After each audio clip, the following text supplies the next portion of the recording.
Now invite the Honorable Minister for Commerce and Industry of India. You have the floor, Madam.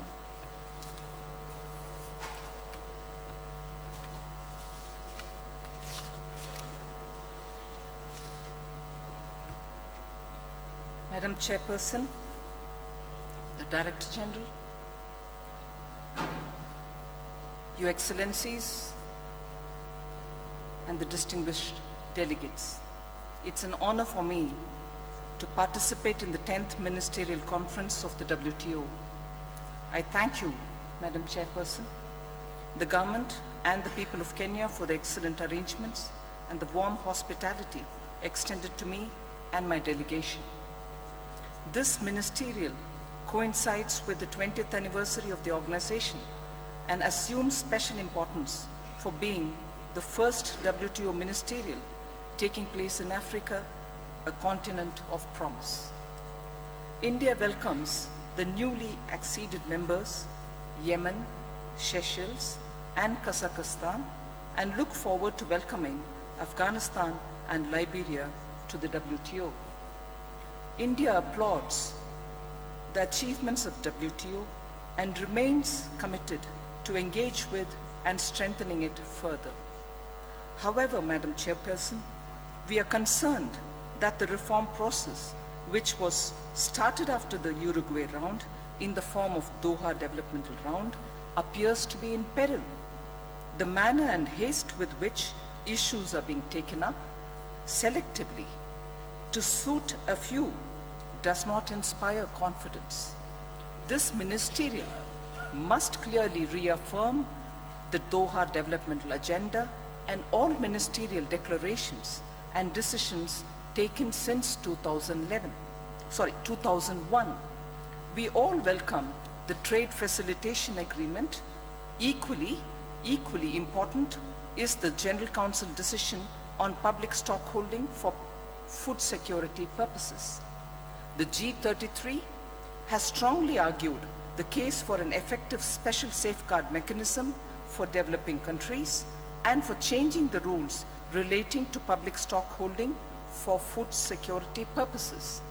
It is regrettable that these issues are being pushed into the future while others are brought to the forefront without enough work or discussion. India welcomes a strong LDC package for adoption in this ministerial.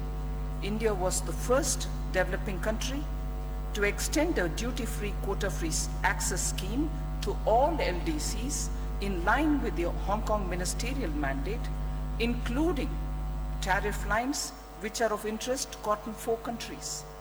It provides a comprehensive coverage with simple, transparent, and liberal rules of origin.